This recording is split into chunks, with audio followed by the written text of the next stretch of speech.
Welcome to the Phoenix Prosperity Podcast, where wealth meets legacy. Join your host, Tim Fergestad, as we explore the journeys of Phoenix's finest to success and beyond.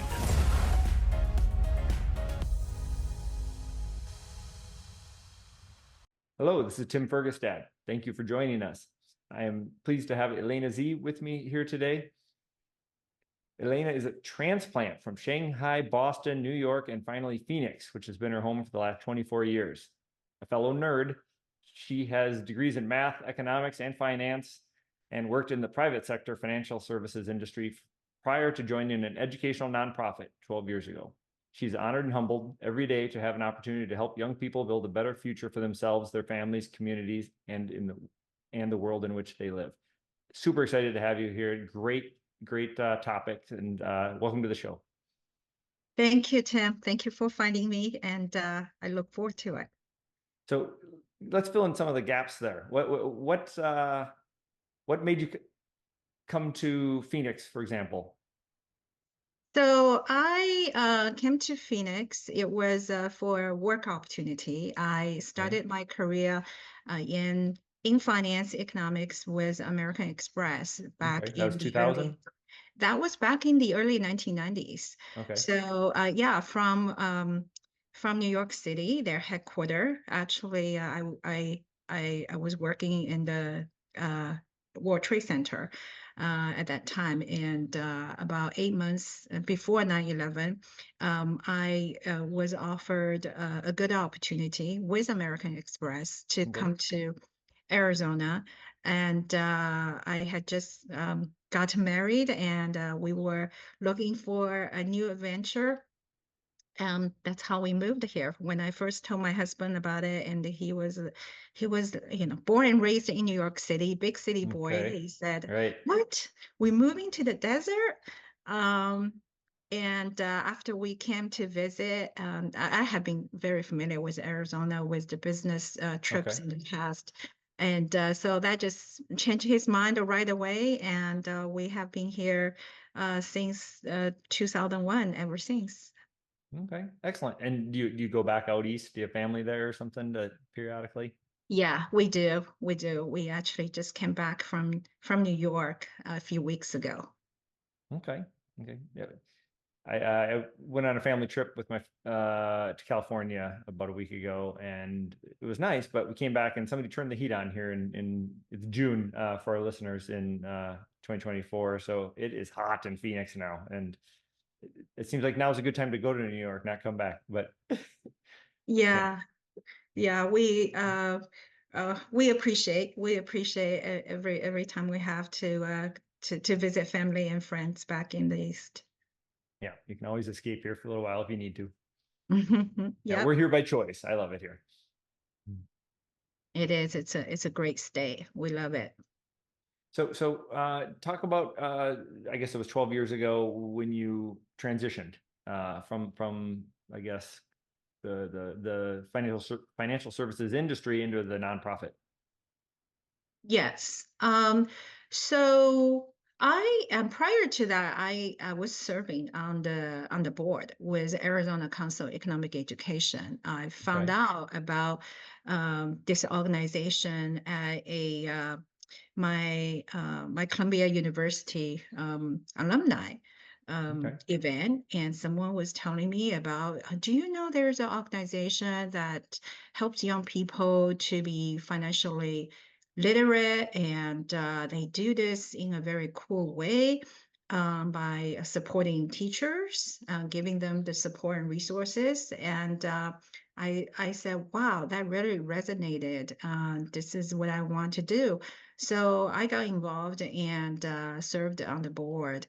And then there was an opportunity that the executive director was leaving, and I was asked to kind of throw my name in the hat. So I changed the career, and 12 years ago in the nonprofit, and it's been a gift, truly. Never a dull moment, and we've been growing statewide, working with more and more schools and teachers. So that's Excellent. my story. That is so crazy important. That's something that the majority of people around the world, particularly in the United States, are trained to be good workers, but you didn't pay your bills, but not any other sort of financial education. So incredibly exciting, and I'd like some more insight into that. How do you guys go about that? Working, you said, with teachers. Do you Yeah. also work with schools, or? Yeah, I mean, we really look at changing the system, right? Okay. And we understand that there are children growing up with parents who probably talk about how to save, how to invest, and make savvy financial decisions at dinner tables. And these children are exposed to these Right. conversations, and they just naturally learn. But most children don't have that. I definitely didn't have that access when I was growing up. So we are looking at leveling this playing field for all children. And how can we do that with limited resources? There are 1 million, more than 1 million K-12 students in Arizona. And we look at, being a nerd.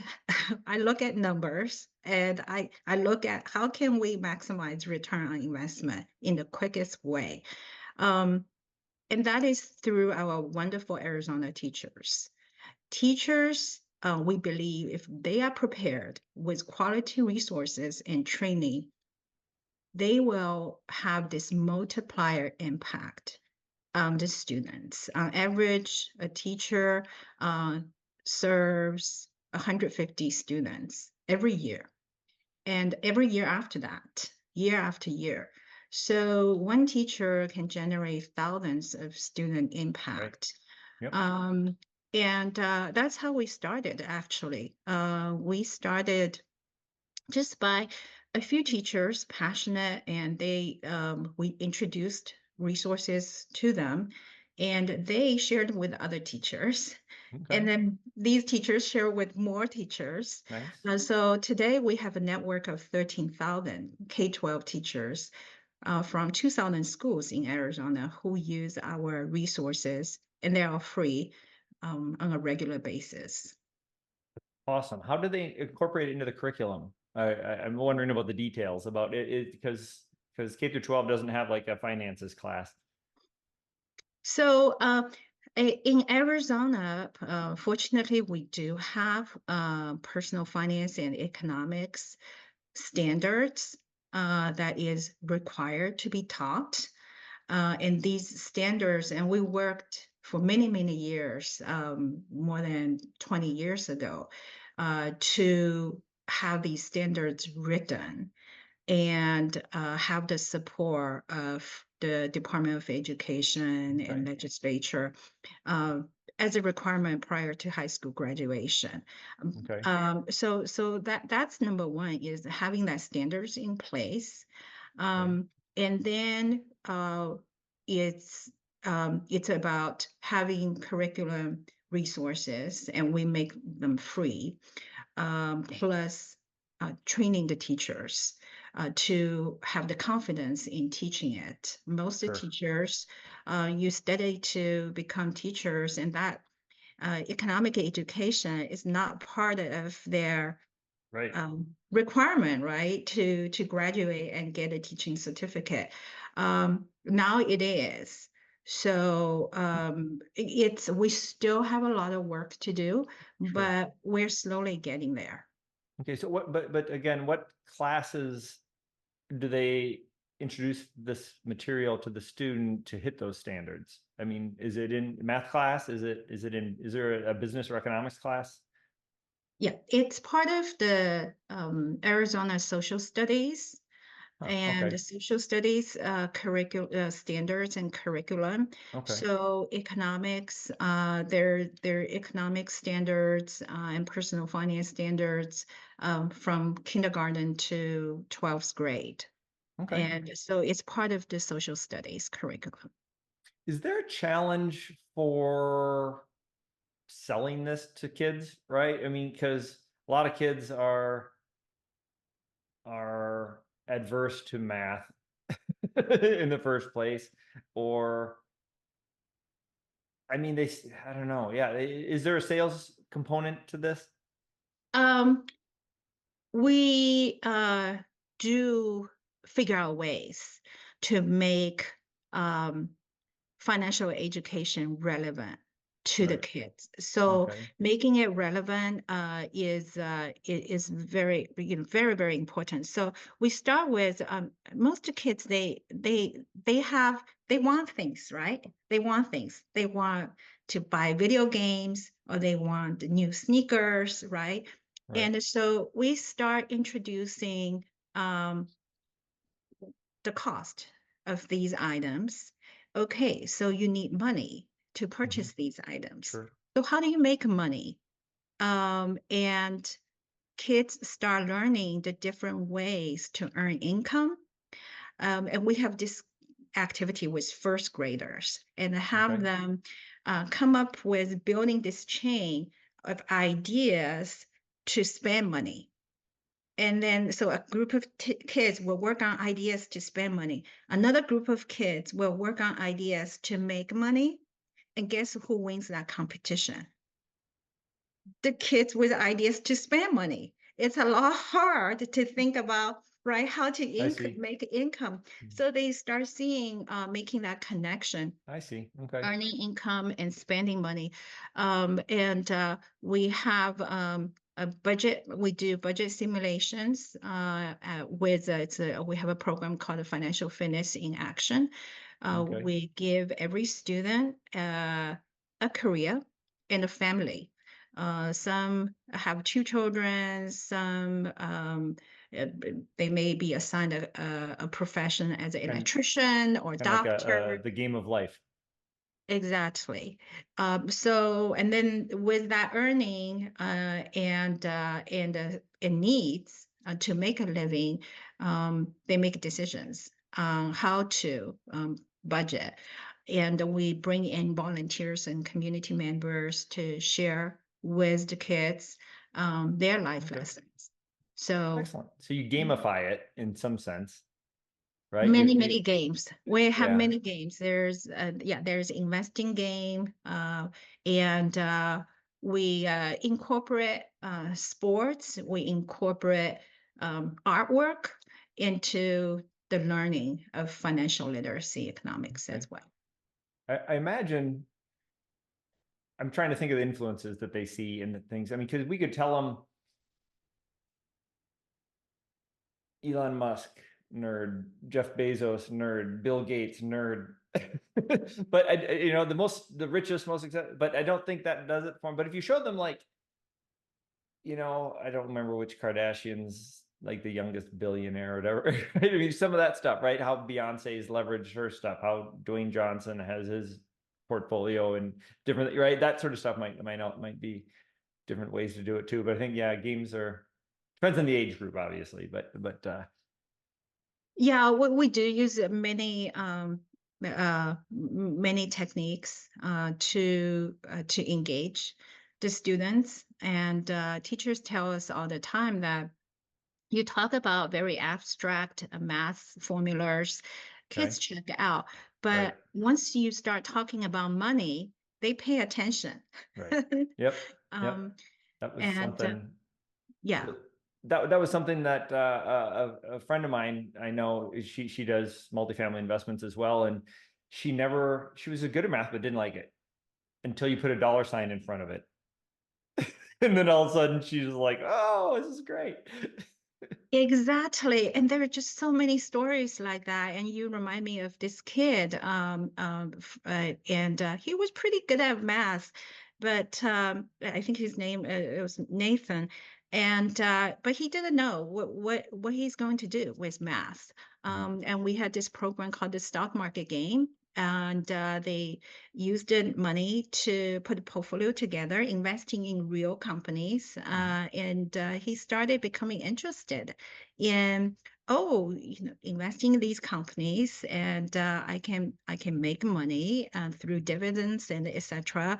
And he sees the connection between investing and the math. So making plans to become electrician finally, Nathan. So Very cool. yeah. Nice. Do you have any affiliation with BizTown here in the Valley?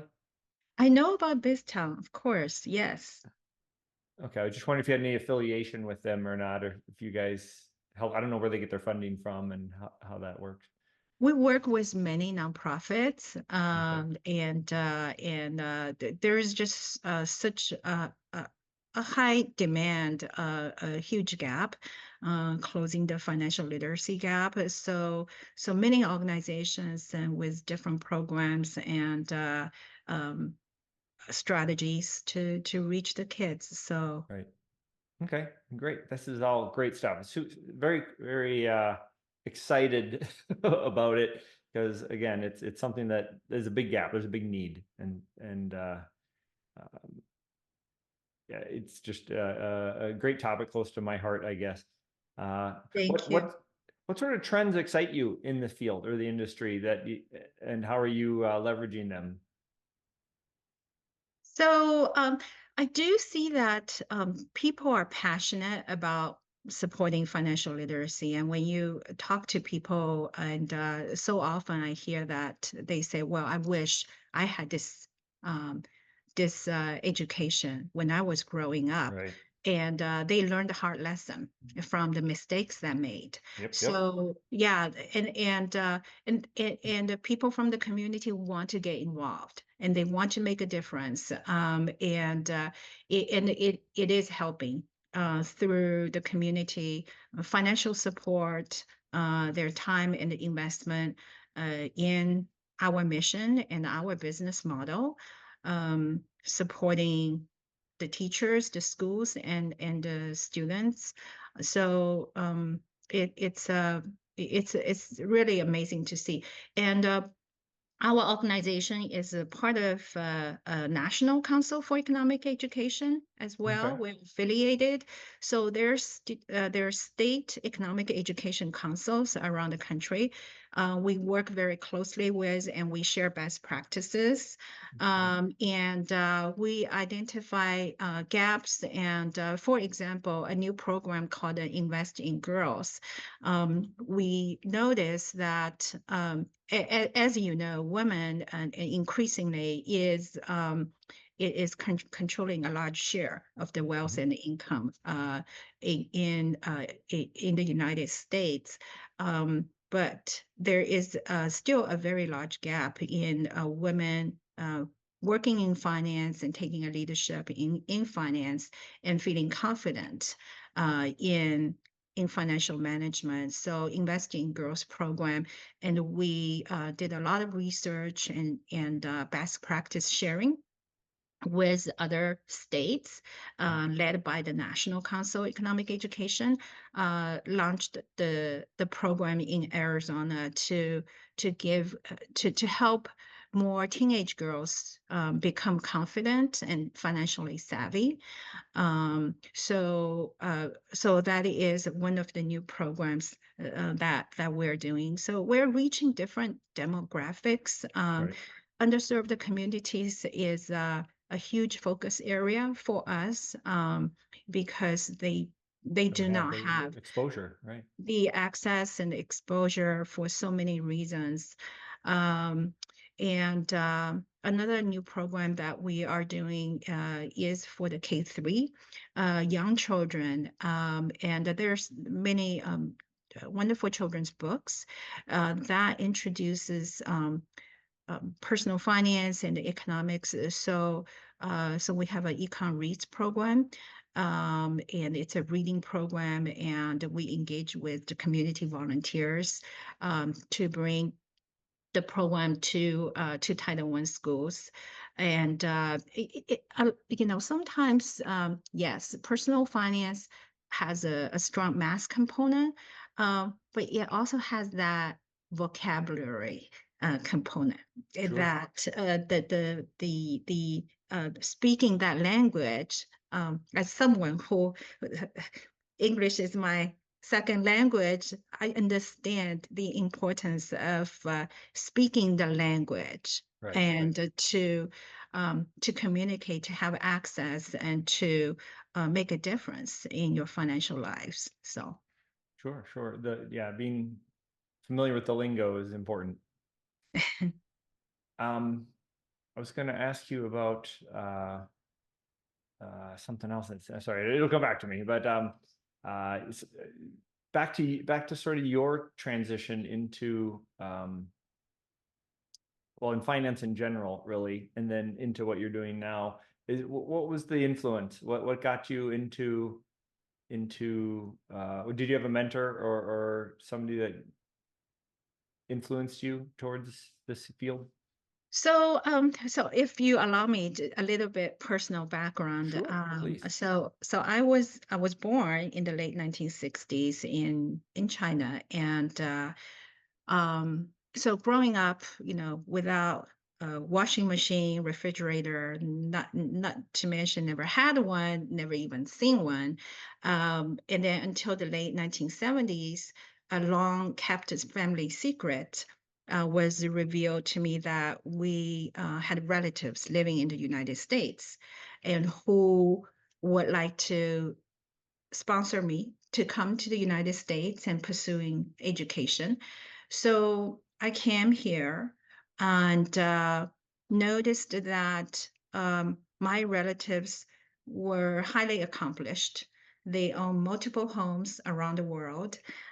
They have many people working for them, and so noticing the wealth income gap, right, within the family, and then also noticing that elsewhere, I was told that pursuing higher education is one way to build wealth, and that's Sure. what I did. That's what I did. They weren't But successful without knowledge and working on it, right? So yeah, that's building that knowledge asset and have the technology know-how and so but as I started working, you have all these degrees. I'm a nerd for sure. um I did not know finance. I did not know personal finance. I did not know how to make the money work. I did not know how to plan for retirement. I have no idea. And I remember first time um, there was I was living in New York City, and there was an apartment that I was more than capable of purchasing it, but I didn't understand mortgage. I didn't understand all these fees, and I right. was, I was totally um, I was paralyzed by it. Couldn't Sure. make a decision, and I walked away. And here I was a highly educated person, but I never had that exposure of my parents, right, making these investing decisions and Sure. hearing them talk about it. Just and it's not rocket science. Um, and so I felt deeply about. But it's a big investment and it's an unknown without a mentor or something. Exactly, exactly. And um, so that was always something I felt was missing. Uh, and then as I met more people, I realized it was missing in most people's Right, right. lives. Um, so I actually made a drastic decision to educate myself, and I went as far as becoming a certified financial planner. Okay. So I learned investing from A to Z. Um, uh, this was also motivated by. Unfortunately, before I decided to do that, I saw a financial advisor, and it was not, unfortunately, the best experience. And I wanted to be educated, to empower myself, to have the confidence making these Sure. decisions. So that's kind of why I made that drastic decision. And then led me to the Arizona Council on Economic Education, serving on the board. And now I'm dedicated to this mission. I want all young people to have the knowledge and confidence in making the decision. Right. And now having advisors is very important. Having my mentors and teachers is very important in this journey. But I want every child to have some basic knowledge. Right. And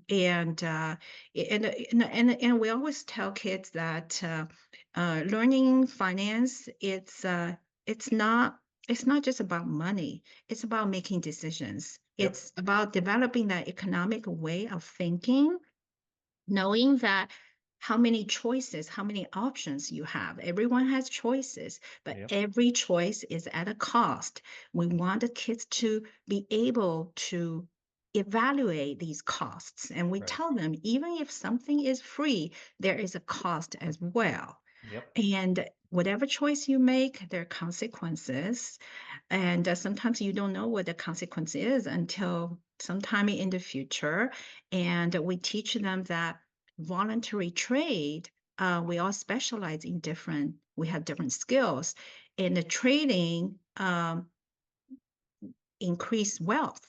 And developing your special skills and trade with other people with their special skills voluntarily, increase wealth. And so we teach these concepts in addition to making money, Sure. Yeah, those are great. And that you reminded me of what I was trying to remember earlier, which was it's not just about math. It's about choices. It's about delayed gratification. It's the sacrifices and the long-term effects of that, which is very hard for kids to grasp at different stages.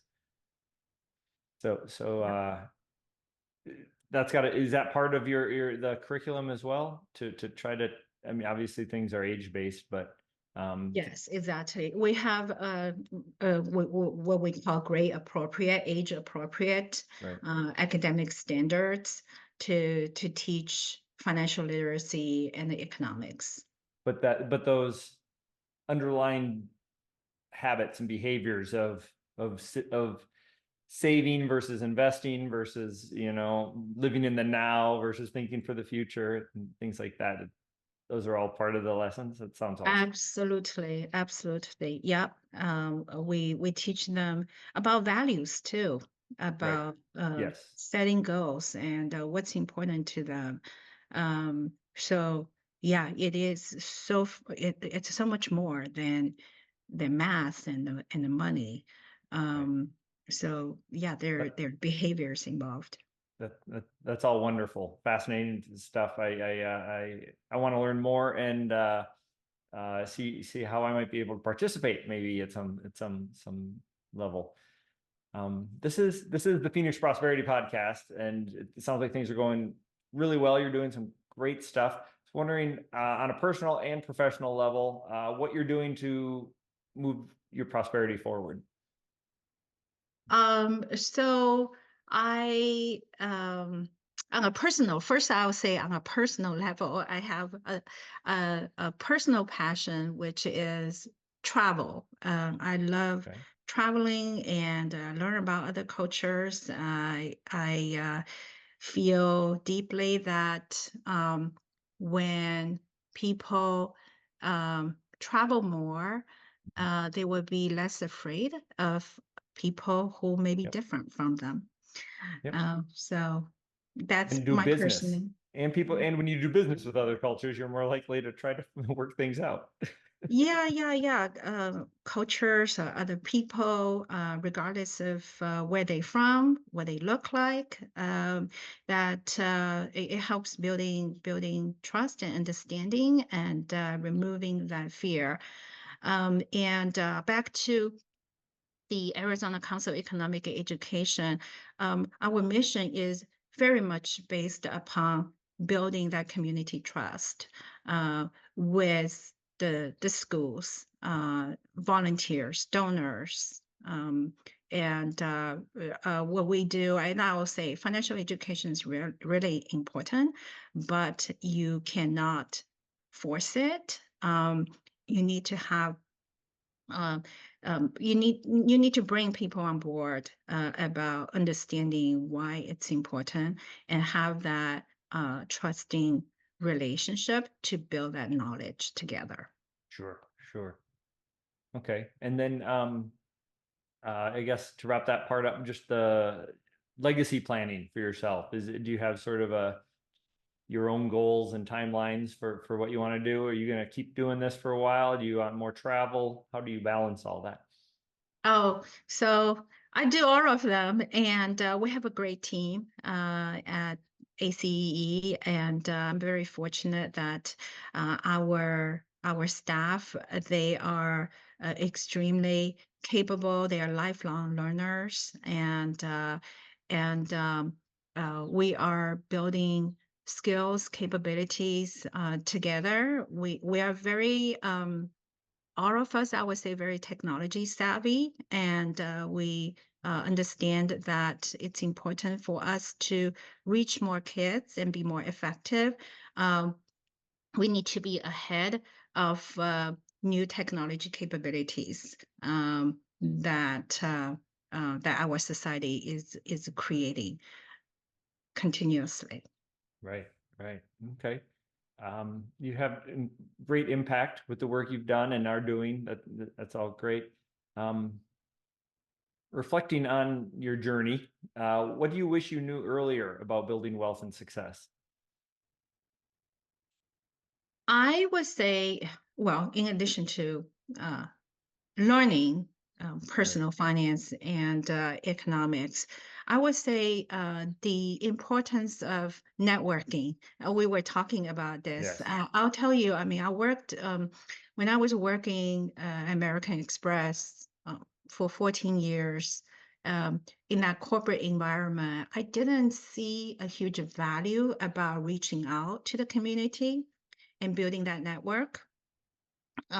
Only later on, I realized that serving on the nonprofit board and being active in community service, it is actually kind of a selfish act. Most people don't see it that way. They thought, it's about volunteering, giving back. Of course it is, but it's Right. actually going to help you build your wealth, your reputation, and your future career.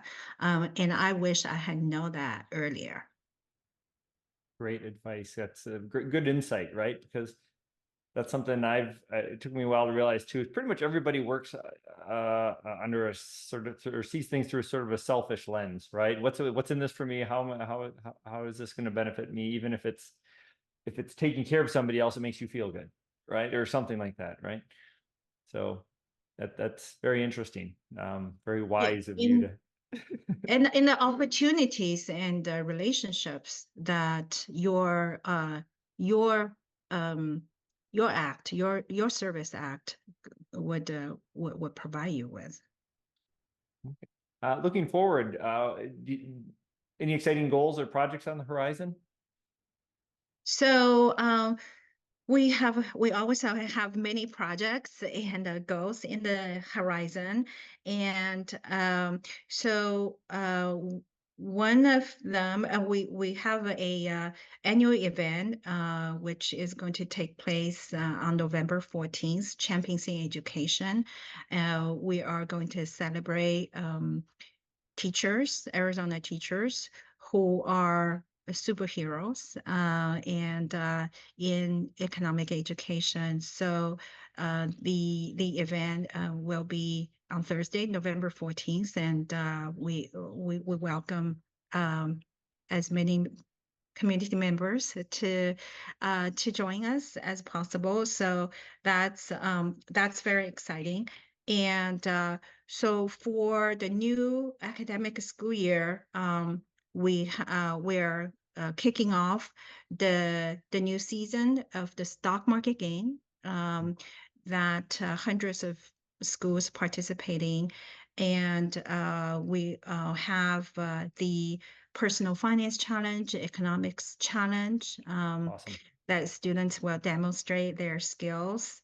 So that would be very exciting as well.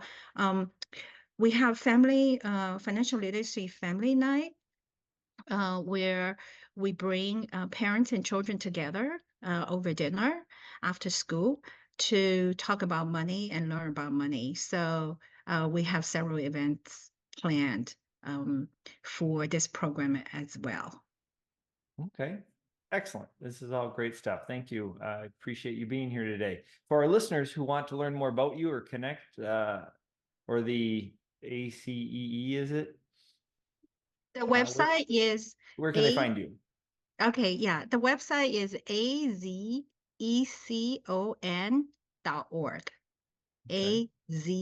azecon.org.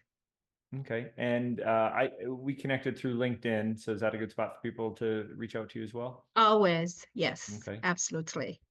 Okay, excellent.